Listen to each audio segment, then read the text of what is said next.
वाला चाहिए।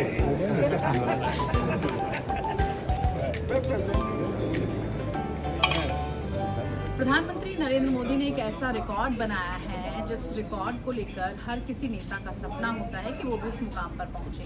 नेहरू का रिकॉर्ड उन्होंने तोड़ दिया है और भारतवर्ष में आज़ादी के बाद सबसे लंबे समय तक प्रधानमंत्री का जो कार्यकाल है वो पूरा कर चुके हैं। आज इसी को लेकर चर्चा करने वाले हैं और चर्चा सुबह से हम कर भी रहे हैं, लेकिन इसमें कुछ खास और दिलचस्प भी दिख रहा है। वही बताने के लिए मेरे साथ दो सहयोगी हैं, मेरे साथ श्रीधर है, मेरे साथ अनुभव है।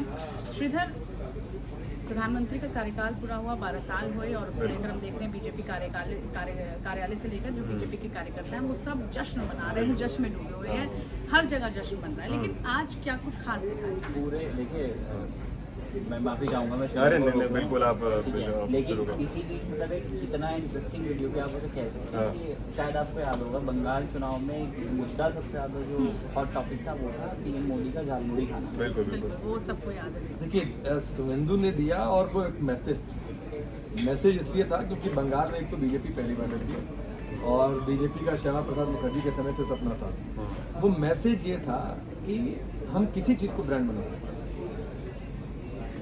झालमुड़ी सब लोग खाते हैं, लेकिन झालमुड़ी इतनी हिट हो जाएगी ये कभी कोई नहीं जानता। हमने बंगाल का चुनाव ही बदल दिया, किसी और डायरेक्शन में बंगाल हो का गया, चुनाव बदल दिया इसी से और मुद्दे मोदी पे ने रह कहा गए। कि भाई झाल किसको लगी है ये देखें। तो एक तो मैसेज ब्रांडिंग का है, प्रोडक्ट का है।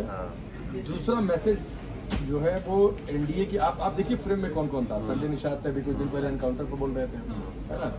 मोदी के साथ खड़े थे, चिराग पासवान उधर खड़े थे, नितिन। तो वो मैसेज एक एनडीए का भी था कि देखो हम लोग कितना ये हेल्दी एटमॉस्फेयर है, झालमुड़ी खा रहे हैं, लाइट मूड में है। कल कांग्रेस की इमरजेंसी मीटिंग और ये सारे जनरल सेक्रेटरीज की इंडिया गठबंधन की बैठक हुई और उस बीच में एनडीए की ये बैठक 12 साल पूरे ये पावर शो काइंड ऑफ कह सकते हैं। Power show. और ये बंगाल को भी दिखा रहा था। हम ऐसा समझे कि भाई बंगाल की जो इतनी बड़ी जीत हुई उसमें झालमुड़ी का रोल कितना रहा। प्रधानमंत्री ने जब आज एक बार फिर से उसको दोहराया तो वो मैसेज फिर से क्लियर हो गया सब लोग। अरे झालमुड़ी का रोल तो चुनाव जीतने में नहीं रहा, लेकिन हाँ मैसेजिंग तो रहा, हाँ, जैसे एक गमछा मैसेजिंग उड़ाया रही, बिहार एक में। मैसेजिंग रही। मतलब हम इसे कह सकते हैं कि ये ना एक अच्छी टैक्टिक थी कि लोगों को कनेक्ट कैसे करें। हाँ यस, हाँ। ये नहीं कनेक्ट कैसे करें। और एक और रहा कि ब्रांड मोदी के साथ अगर कोई दूसरा प्रोडक्ट जुड़ता है तो वो भी ब्रांड बन जाता है। वो भी ब्रांड शुभेंदु अधिकारी जुड़े, अब वो बीजेपी के पहले सीएम बन गया। ये अलग बात है कि टीएमसी से शुरू की, नंबर 2 का दर्जा था, लेकिन सीएम तब बने जब मोदी के साथ जुड़े। झालमुड़ी कभी हुई जब मोदी के साथ जुड़ी।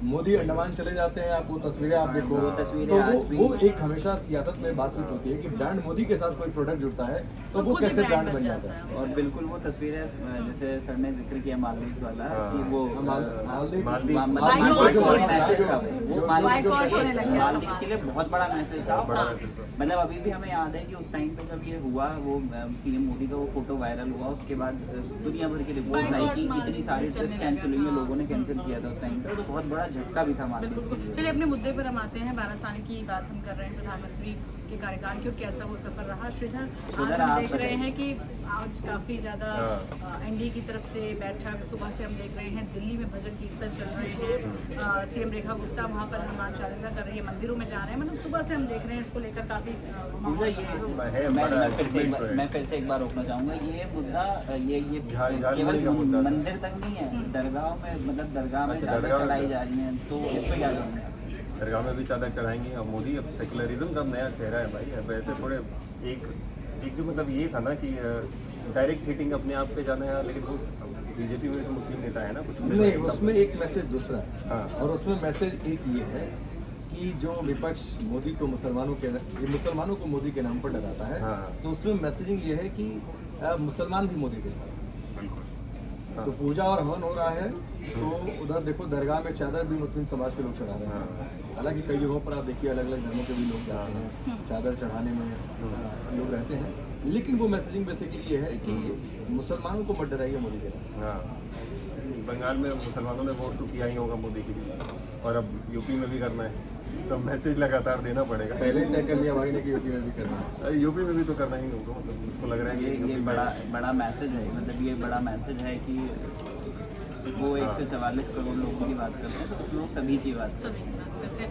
अच्छा, आज हम रिकॉर्ड की बात कर रहे हैं। नेहरू जी का रिकॉर्ड तोड़ दिया है, इसको लेकर सुबह से चर्चा चल रही है। आप भी लगातार टीवी पे इसको लेकर चर्चा भी कर रहे हैं, डिबेट भी कर रहे हैं। क्या कहना है, अपोजिशन क्या इसको लेकर कह रहा है, क्या इसमें पूरा निचोड़ निकल देखिए रहा है? अपोजिशन क्या कह रहा है, मैंने एक आंकड़ा रखा हुआ था अपने शो में अभी राष्ट्रवाद में, और वो आंकड़ा ये था कि मोदी तो रहे दुनिया में क्या, ब्रिटेन में 6 बार सत्ता बदल गई 2014, 5 प्रधानमंत्री बदले, अमेरिका में 4 बार राष्ट्रपति बदल गए, 3 नए चेहरे थे, जापान में 5 बार पीएम बदल गए, ऑस्ट्रेलिया में 4 बार पीएम बदल गए, पाकिस्तान में 6 बार सत्ता बदल गई, बांग्लादेश में तख्तापलट हो गया, श्रीलंका में 4 बार पीएम बदल गए, नेपाल में 10 बार सत्ता बदल गई और आखिर में गिर हो गई। तो ये आपके इर्द गिर्द दुनिया में हुआ है। तो एक जो चीज़ हुई है कि स्टेबिलिटी अगर कहीं पर हो सकती है तो वो हिंदुस्तान जैसे लोकतांत्रिक देश में भी हो सकती है। और जो लोग कई बार आप देख चुके, अभी शो में चर्चा हो रही थी तो बांग्लादेश को लेकर चर्चा हुई, सपा के प्रवक्ता ने कहा कि शेख हसीना को तो भगा दिया। तो कई बार होता है कि सियासत हाल फिलहाल में देखा जाता है कि लोग ये मैसेज देने की कोशिश करते हैं कि नेपाल, बांग्लादेश, श्रीलंका में जो हो सकता है नहीं हो सकता है, क्योंकि भारत का लोकतंत्र इतना बड़ा है और उस दौर में या वो तासीर नहीं है हिंदुस्तान की। लेकिन ठीक है, लेकिन एक ये आंकड़ा है, और अगर ये आंकड़ा मैंने इसलिए कोट किया कि अगर IMF का ग्रोथ रेट इस समय भी हिंदुस्तान को कहता है कि वो दुनिया में सबसे तेजी से बढ़ने वाली अर्थव्यवस्था है, तो वो स्टेबिलिटी, जहाँ पर स्टेबिलिटी नहीं रहेगी, अमेरिका लाख ठीक है दुनिया का ज़्यादा है, इकोनॉमिक पावर है, लेकिन वो कितने बड़े क्राइसिस में आप लोग जानते हैं। तो स्टेबिलिटी अगर नहीं रहेगी पावर, उसका जीता जागता उदाहरण हमने देखा 14 में, 19 में और 24 में प्रधानमंत्री मोदी का आना, 15 साल का उनका कार्यकाल और उसके बाद रिकॉर्ड तोड़ देना, वो अपने आप में ये एक और आंकड़ा आपको बताया था कि आपने विपक्ष की बात कही, तो 2014 से क्या बदला। 2014 में जब मोदी पीएम बने थे तो 8 राज्यों में एनडीए की सरकार, अब 22 राज्यों। 14 में 14 सीट पर सिमटी थी कांग्रेस, और 19 तक ये स्थिति थी कि 10% सीट भी उसको नहीं मिल रही थी कि ये लोग की बने बाई रूल, ठीक है।